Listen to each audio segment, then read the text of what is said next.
নমস্কার, আমি পিয়ালি দাস আরেকটা নতুন ভিডিও নিয়ে চলে আসলাম। তো সবাইকে আমার একটা প্রশ্ন আছে। তো প্রশ্ন উত্তরটা প্লিজ একটু ভিডিওটা শেষ পর্যন্ত দেখে আমার একটু দেবেন। বাংলাদেশে যেভাবে হিন্দু হত্যা হচ্ছে, দীপু দাসের হত্যা হলো, তারপরে অমৃত বলে একটা ছেলেকে চুরির অপবাদে তাকে পিটিয়ে খুন করে ফেললো। তো বাংলাদেশে তো বিজেপি নেই, আরএসএস নেই, তা বাংলাদেশে কেন হিন্দু হত্যা হচ্ছে?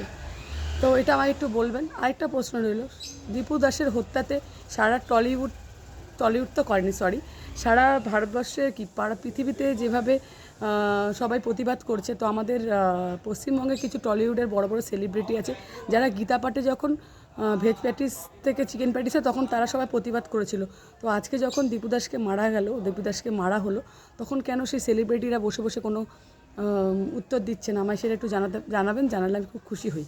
আরেকটা প্রশ্ন হচ্ছে যে অনেকে বলছে পশ্চিমবঙ্গে তো হচ্ছে না, বাংলাদেশে হচ্ছে, সেটা নিয়ে অনেকে কিছু বলছে না।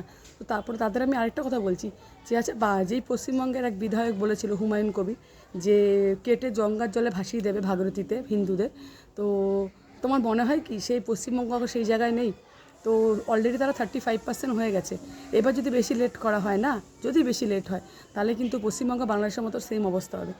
এই প্রশ্নটার উত্তরগুলো যারা যারা আমি করলাম, প্লিজ একটু যদি পারো আমায় একটু কমেন্টে বলো, আর প্লিজ পেজটাকে ফলো করে নিও। যদি আমার ভিডিওটা ভালো লাগে অবশ্যই একটা লাইক কমেন্ট করে দিও। আর এরপরে আরও ভিডিও আসবে, প্লিজ তোমরা সাপোর্ট করো। আর অনেকে রিপোর্ট মারছে আমার ফাইলটাতে, তো তোমরা বেশি বেশি কমেন্ট করে রিপোর্টটা উঠে যাবে। তো প্লিজ একটু সবাই বেশি বেশি করে কমেন্ট করো। চলো, সবাইকে টাটা। ভারত মাতার জয়, জয় শ্রীরাম।